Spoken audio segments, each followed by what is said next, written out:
At 9:47 a.m. on March the 31st, 1943, Second Lieutenant Owen Bagot stared in horror as his B-24 Liberator bomber erupted in flames and tore apart mid-air over the jungles of Burma.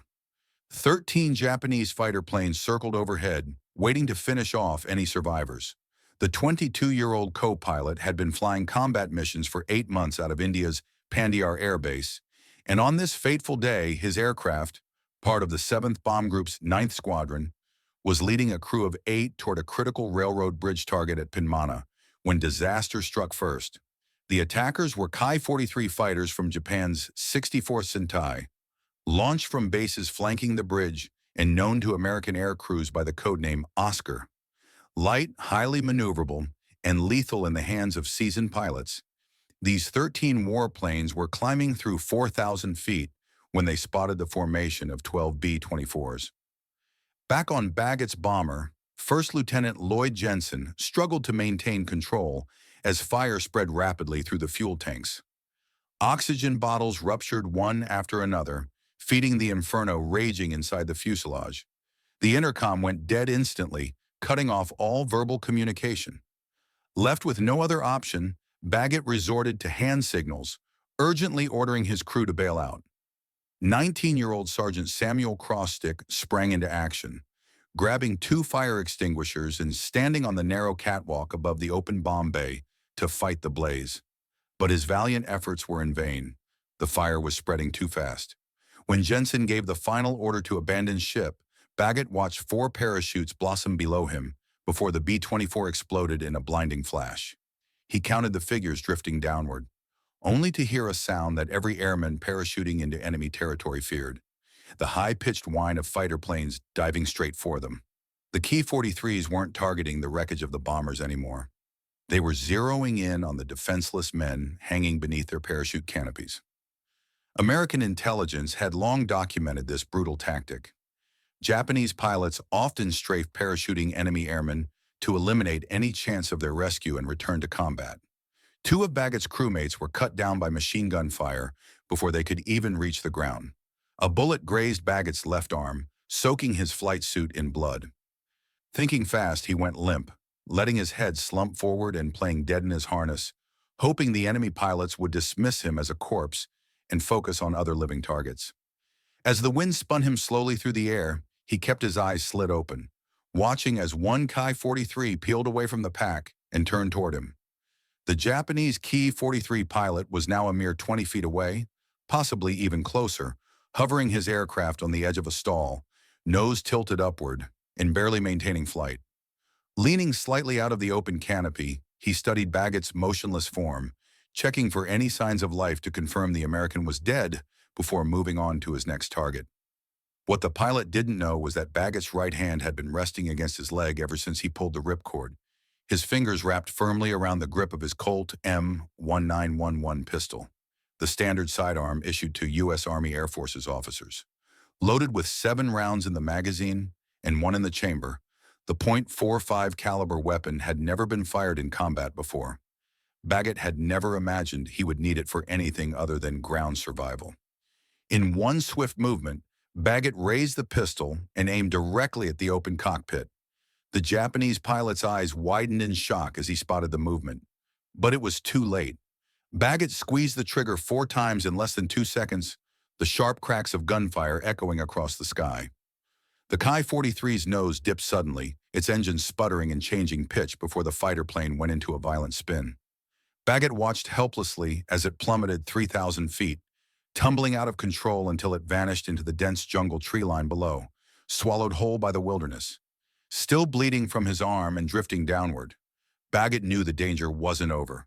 There were still more Ki-43s patrolling the area, and the ground was rushing up fast. He hit the muddy water of a rice paddy 3 miles northeast of Pinmana, the impact driving him to his knees in 18 inches of water. He struggled free of his parachute harness, pulled the pistol from its holster, and checked the cylinder. 3 rounds remained. Glancing up, he spotted 2 more parachutes descending half a mile away. Jensen and one of the gunners, though he couldn't tell which one. The Ki-43s had stopped their strafing runs, climbing away toward the northwest in their home base. Bagot counted 9 fighters in the formation. 4 were missing from the original 13. He couldn't tell if they'd been taken down by American gunners or had simply turned back after expending their ammunition and fuel. Staggering toward the tree line bordering the paddy, Bagot winced as his grazed arm throbbed with pain, though the bleeding had slowed to a trickle. He'd made it only 20 yards when he heard voices speaking Burmese, not Japanese. They belonged to local militia members collaborating with the Japanese occupation forces. 6 men emerged from the jungle carrying rifles, likely British Lee Enfields captured during the fall of Singapore the previous year. Bagot raised his hands in surrender, the pistol still clutched in his right hand. When one of the Burmese militiamen pointed at the weapon, he dropped it into the mud. The men bound his wrist with rough rice rope and marched him eastward. 10 minutes later, Jensen was brought into the column, followed soon after by Sergeant Crossstick, the flight engineer who had fought valiantly against the fire in the bomb bay. Of the 8-man crew, 3 Americans were now prisoners. 5 were dead. Bagot did the grim math in his head, trying not to dwell on the crewmates gunned down while hanging helplessly from their parachutes. The Burmese militia handed the trio over to Japanese Army personnel at a garrison post outside Pinmana, where interrogations began immediately. The Japanese officers demanded names, ranks, units, base locations, target details, bomb loads, and formation sizes. Bagot stuck to the military code, giving only his name, rank, and serial number, and nothing more. Enraged, the interrogator struck him across the face and demanded the information again. But Bagot repeated the same 3 pieces of information without hesitation. The prisoners were separated and thrown into tiny bamboo cages, barely large enough to sit upright, with no food or water. By midday, the temperature inside the cages soared past 100 degrees Fahrenheit. Bagot could hear Jensen's voice somewhere nearby but couldn't see him through the bamboo bars. Night brought swarms of mosquitoes and the distant rumble of artillery fire from the north. Perhaps the British were pushing back, or maybe it was just wishful thinking. On the 3rd day, Japanese soldiers loaded the 3 Americans onto a transport truck, and the convoy headed south toward Rangoon, traveling only at night to avoid Allied air patrols. Peering through gaps in the truck's canvas cover, Bagot watched the jungle slide past, his mind replaying the moment he pulled the trigger on the Ki-43 pilot. The young face, the split second of shock, the fighter plane spiraling into the trees. He wondered if the pilot had been 20 years old, maybe even younger than he was. The prisoners reached Rangoon on April 7th and were marched through the gates of a military prison on the city's eastern outskirts. The compound held 200 prisoners of war, British, Australian, Indian, and a small handful of Americans, most of whom had been captured during the fall of Burma 13 months earlier. They looked like walking skeletons, their bodies wasted away by starvation and disease. A British major who had been imprisoned since March 1942 watched Bagot stumble into the exercise yard, his blood-stained flight suit and mud-caked boots drawing stares. Word had already spread through the camp about the American bomber crew shot down over Pinmana, and the prisoners were desperate to hear what had happened in the skies above the bridge. At first, Bagot could barely believe his own story. The more he replayed the sequence of events in his mind, the more impossible it seemed. A man hanging from a parachute, armed with nothing but a pistol, taking down a fighter plane with 4 quick shots. The odds were astronomical. He had seen the Ki-43 fall, but he couldn't be certain it had actually crashed. Maybe the pilot had recovered from the stall, or maybe Bagot had missed entirely, and the fighter had simply broken off the attack. But the Japanese guards seemed to know the truth. 8 days after Bagot arrived at the Rangoon prison, on April 15th, guards dragged him from his cell and marched him across the compound, with Jensen and another American officer in tow. They were taken to the commandant's office, where a Japanese major general, who would later be executed as a war criminal for his brutal treatment of Allied prisoners, sat behind a wooden desk. The general studied Bagot in silence for a full minute before making an unexpected offer. He explained the concept of harakiri, the ritual suicide considered an honorable death for a warrior facing the shame of captivity, and presented Bagot with a blade along with detailed instructions on how to perform the act. It seemed the general viewed Bagot as a fellow soldier who had displayed exceptional courage in combat, and was offering him a dignified end. But Bagot flatly refused. He had no intention of taking his own life. To his surprise, the general showed no anger at the refusal, simply nodding and ordering the prisoners back to their cells. This encounter confirmed what Bagot had begun to suspect. The Japanese knew exactly what had happened over Pinmana. They knew about the Ki-43, and they knew who had brought it down. After that meeting, the guards treated Bagot differently. Not better, but with a newfound sense of caution. The beatings and starvation continued, but the guards watched him more closely and isolated him from other prisoners more often. In Japanese military culture, battlefield prowess was held in the highest regard, and Bagot had done something they considered both impossible and admirable, and that made him dangerous. By June 1943, Bagot's weight had plummeted from 180 to 140 pounds. A dysentery outbreak swept through the camp, killing 17 men in just 3 weeks. The Japanese provided no real medical care beyond basic bandages and iodine. Prisoners survived on a meager diet of rice, watery vegetable soup, and whatever protein they could scavenge from insects and rats. Bagot developed beriberi from severe vitamin deficiency, his legs swelling to twice their normal size, and his vision growing blurred. In September, the Japanese transferred Bagot and Jensen to a new prison camp near Singapore. A 4-day journey by rail and ship that packed 50 prisoners into a cargo hold designed for just 20 men. 2 prisoners died during the voyage, their bodies thrown overboard without ceremony. The Singapore camp was even worse than Rangoon: smaller cells, less food, and harsher discipline. But it offered one critical advantage: a steady stream of Allied prisoners passing through on their way to labor camps in Thailand and Malaya, bringing new faces, new information, and new rumors about the progress of the war. On November 28, 1943, guards brought a new prisoner into the compound, an American colonel and fighter pilot named Harry Melton, commander of the 311th Fighter Group, who had been shot down over southern Burma 3 days earlier while flying a P-51 Mustang escort mission. Melton's arrival would change everything for Bagot. Melton had been shot down by a Ki-43 at 8,000 feet over the Irrawaddy River Valley on November 25th, bailing out and landing in Japanese-controlled territory near Mandalay, where local troops captured him within 2 hours. The Japanese flew him to Singapore for interrogation before planning to send him to a permanent prison camp in Japan.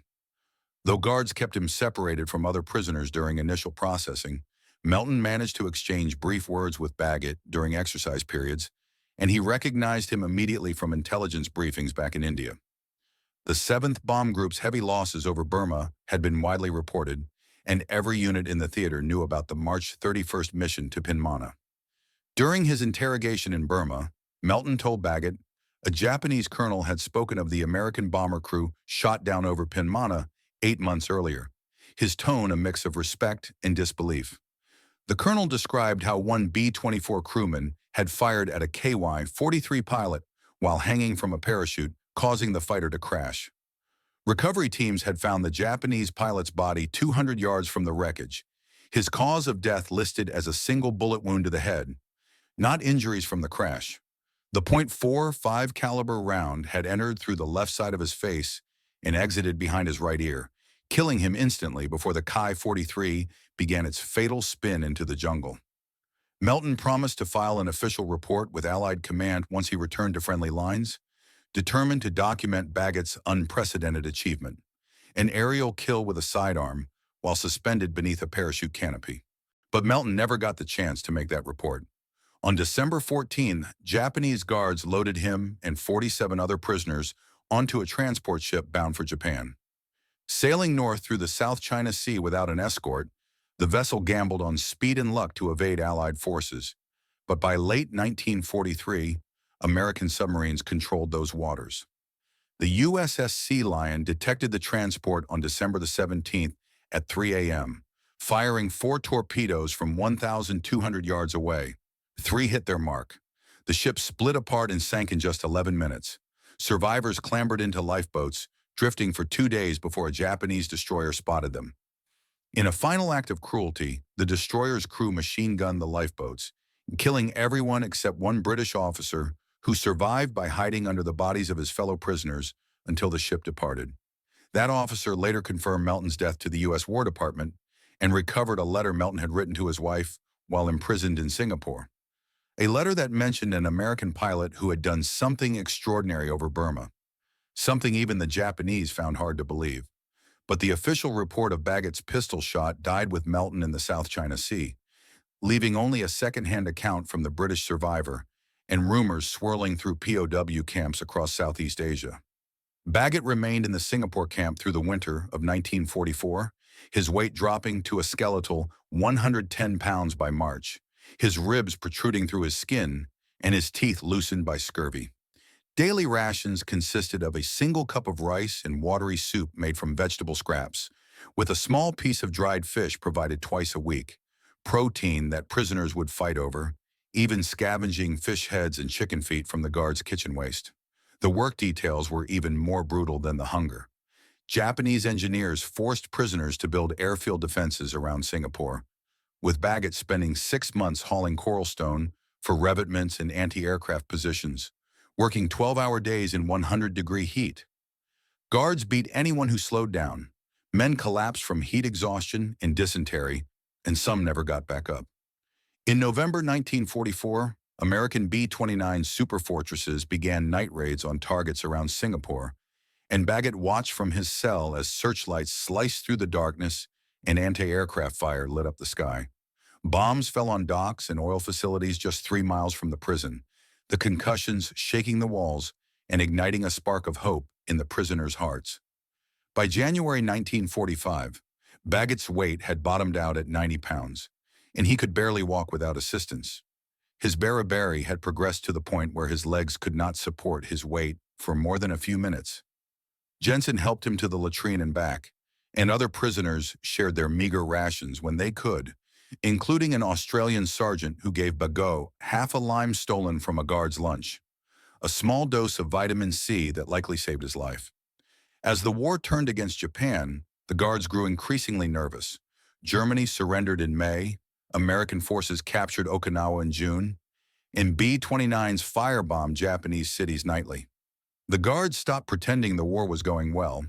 Some spoke openly of executing all prisoners if American forces landed in Malaya, while others talked of forcing them on death marches into the jungle to starve. Then on August 6th, a single B-29 dropped an atomic bomb on Hiroshima. 3 days later, another bomb destroyed Nagasaki. Bagot heard the news from a guard who seemed genuinely shaken by the devastation. On August 15th, Japan surrendered unconditionally. The guard simply walked away from the camp, leaving the gates wide open and disappearing into Singapore's streets. The prisoners stayed put, too afraid to believe the surrender was real, afraid it was a trick to lure them out and kill them. They waited until September 21st, when 8 men parachuted into the prison compound at dawn. Operatives from the American Office of Strategic Services, OSS, sent to locate and evacuate Allied prisoners before communist insurgents or Japanese holdouts could attack. The OSS team brought medical supplies, food, and transport coordination, documenting the prisoners' horrific conditions and arranging evacuations to India and Australia. 38 men were deemed too weak to survive immediate transport, Bagot among them. Medics set up an aid station in the camp and began treating the worst cases of malnutrition and disease. On September 28th, a C-47 transport plane landed at Singapore's Kong Airport, carrying medical personnel and supplies. 4 hours later, it departed with 18 prisoners on board, including Owen Bagot. After 917 days in Japanese captivity, he was finally going home, carrying a story that almost no one would believe. The C-47 flew Bagot to Kolkata, where Army doctors examined him at a field hospital on October 1st. Their diagnosis was grim: severe malnutrition, advanced beriberi, chronic dysentery, dental damage from scurvy, and multiple parasitic infections. They estimated he would need 6 months of treatment to regain enough strength for transport back to the United States. He spent 3 weeks in the Kolkata hospital before being transferred to a facility in Karachi for additional rehabilitation. In November, debriefings began. Army Air Force's intelligence officers grilled every returning prisoner for details about camp locations, guard routines, Japanese military movements, and interrogation techniques, information that could help prosecute war criminals and improved survival training for future aircrews. Bagot provided a thorough account of his experiences in Rangoon and Singapore, and when he mentioned the Ki-43 he had shot down over Pinmana, the officers paused, asking him to repeat the story and clarify every detail. How far away was the fighter when he fired? What was the aircraft's position? How many rounds did he use? Could he confirm the crash? Bagot answered each question as precisely as he could, but the officers were skeptical, not hostile, but professionally doubtful. They had heard countless combat stories during the war, some true, some exaggerated, some fabricated by men desperate to explain their survival while their crewmates died. Without corroboration, no witnesses, no gun camera footage, no wreckage recovered from the Japanese-controlled jungle, there was no way to verify Bagot's claim. The intelligence officers filed his report without recommendation, documenting his account but making no judgment about its accuracy. The paperwork was tucked into a folder with thousands of other debriefing reports from returning prisoners, where it sat in a filing cabinet at Army Air Force's headquarters, collecting dust for decades. Bagot returned to the United States in February 1946, landing in San Francisco and processing through separation facilities at the Presidio. Miraculously, doctors cleared him for continued military service. His weight had climbed back to 145 pounds, and his beriberi symptoms had mostly resolved. He still suffered from nightmares about the prison camps and flinched at loud noises, but he was functional, capable of returning to duty. He chose to stay in the military, and when the Army Air Forces became the United States Air Force in September 1947, he transferred seamlessly. He flew transport missions during the 1948 Berlin airlift, served as a squadron operations officer in Japan during the Korean War, and earned promotions based on his competence and steady performance. No one asked him about Pinmana. The war was over, and everyone wanted to move forward. By 1953, Bagot held the rank of major, with 11 years of service under his belt. The nightmares had faded, but they never disappeared completely. Some memories refused to be forgotten. Over the years, the story surfaced occasionally. A fellow officer would hear about his POW experience and ask about the shootdown, prompting Bagot to give a brief, matter-of-fact account.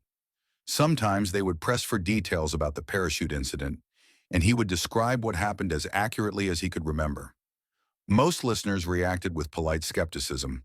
The story was too extraordinary, too much like a Hollywood movie. Real combat didn't work that way. Bagot never argued or pushed back. He had no proof, no surviving witnesses, no official documentation beyond that uncorroborated debriefing report. He knew what he had done. He had seen the Ki-43 fall, but after 3 decades, even he began to doubt the details. Had his shots really killed the pilot, or had the plane crashed for another reason? He would never know for sure. Bagot was promoted to lieutenant colonel in 1961 and full colonel in 1968, commanding a transport squadron at New York's Mitchell Air Force Base. His performance reviews praised his leadership and operational competence. He was known for running tight, efficient organizations with high maintenance standards and low accident rates. He mentored junior officers, sponsored children through the Commander for a Day program, and built a reputation as a solid, reliable leader who got results without drama. He retired from the Air Force in 1973 at the age of 53, after 29 years of distinguished service. He had survived the Burma prison camps, flown through the Berlin airlift, served in Korea, and helped build the post-war Air Force into a professional fighting force. He settled in San Antonio, Texas, taking a job as a defense contractor manager, work that was less demanding than military command, but kept him connected to the aviation industry he had dedicated his life to serving. His wife knew about Pinmana, as did his close friends, but Bagot rarely discussed the incident publicly. The story felt like it belonged to a different person, a 22-year-old co-pilot hanging from a parachute over Burma, fighting for his life, one that was hard to reconcile with the 60-year-old grandfather living a quiet, ordinary life in Texas. The war had been over for 3 decades, and most people didn't want to hear about it anymore. Then in July 1996, Air Force magazine published an article titled Valor, David and Goliath, which examined Bagot's March 31, 1943 mission in meticulous detail. The author researched Japanese military records, interviewed surviving members of the 7th Bomb Group, and analyzed the tactical situation over Pimana, concluding that despite the lack of direct evidence, Bagot's account was credible based on multiple corroborating factors. No Allied fighters had been operating in the area that day. The Ki-43's low stall speed made a close approach feasible. A .45 caliber round was more than capable of killing a pilot at 20 feet, and the altitude had left the fighter with no room to recover from an accidental stall. Harry Melton's second-hand account of the Japanese colonel's statement, though unconfirmed, came from a credible source with no reason to lie. The magazine's assessment was clear. There appeared to be no reasonable doubt that Bagot had accomplished exactly what he claimed. The article brought renewed attention to Bagot's story. Military history enthusiasts reached out to him, television producers requested interviews, and aviation magazines asked for follow-up stories. At 76 years old, Bagot found himself explaining the events of Pimana to a new generation of people who had never heard of the Burma campaign or the 7th Bomb Group. He answered their questions patiently, remaining modest about his actions. Just 4 shots, 1 falling aircraft, and 53 years of wondering if it had really happened the way he remembered. Owen Bagot died on July 27, 2006, at his home in New Braunfels, Texas, at the age of 85. His obituary highlighted his distinguished Air Force career, his harrowing POW experience, and his post-retirement work with children. And it noted that he was believed to be the only person in military history to shoot down an enemy aircraft with a handgun while parachuting from a damaged bomber. The Colt M1911 pistol he carried over Burma remained standard issue for American military pilots until the 1980s. John Browning's 1911 designed masterpiece, with its 7 rounds of .45 caliber stopping power, was renowned for its reliability in mud, water, sand, and extreme temperatures. Tens of thousands of pilots carried that pistol into combat during World War II, but only one ever used it to down an enemy fighter plane. Bagot's story defies belief because the circumstances were so uniquely specific. A Ki-43 pilot had to approach within pistol range, open his canopy, and slow his plane to near stall speed. A wounded airman had to remain conscious, calm, and capable of firing with perfect aim in a 4-second window of opportunity. The odds were astronomical, but astronomical odds are not the same as impossible. His achievement represents something fundamental about aerial combat in World War II. The men who fought that war operated at the absolute edge of human capability, flying aircraft that were barely airworthy, battling at altitudes where oxygen deprivation clouded their judgment, and watching friends die in ways that still seem unimaginable 8 decades later. Sometimes they survived through actions that defy all rational explanation. The Burma campaign, where Bagot fought, remains one of the war's most forgotten theaters. The 7th Bomb Group flew missions every bit as dangerous as those over Germany, yet received a fraction of the recognition. They attacked targets surrounded by enemy fighter bases, flew without adequate escort, and navigated by dead reckoning over jungles that offered no landmarks. By the end of the war, 30% of the 7th Bomb Group's crews were killed, captured, or missing. Bagot's story stands as a testament to their sacrifice and their extraordinary courage under conditions most people can never imagine. If this tale of impossible survival moved you, please hit the like button. It helps more history enthusiasts discover these untold accounts. Subscribe and turn on notifications so you never miss the next extraordinary true story from the war. Drop a comment telling us where you're watching from and whether you've heard any stories from family members who served in the Burma campaign or other forgotten theaters of World War II. We read every comment, and your stories matter. Thank you for taking the time to learn about Lieutenant Colonel Owen Bagot. His courage, his humility, and his refusal to embellish his experiences represent the best qualities of the generation that fought World War II. These stories deserve to be remembered. These men deserve to be honored.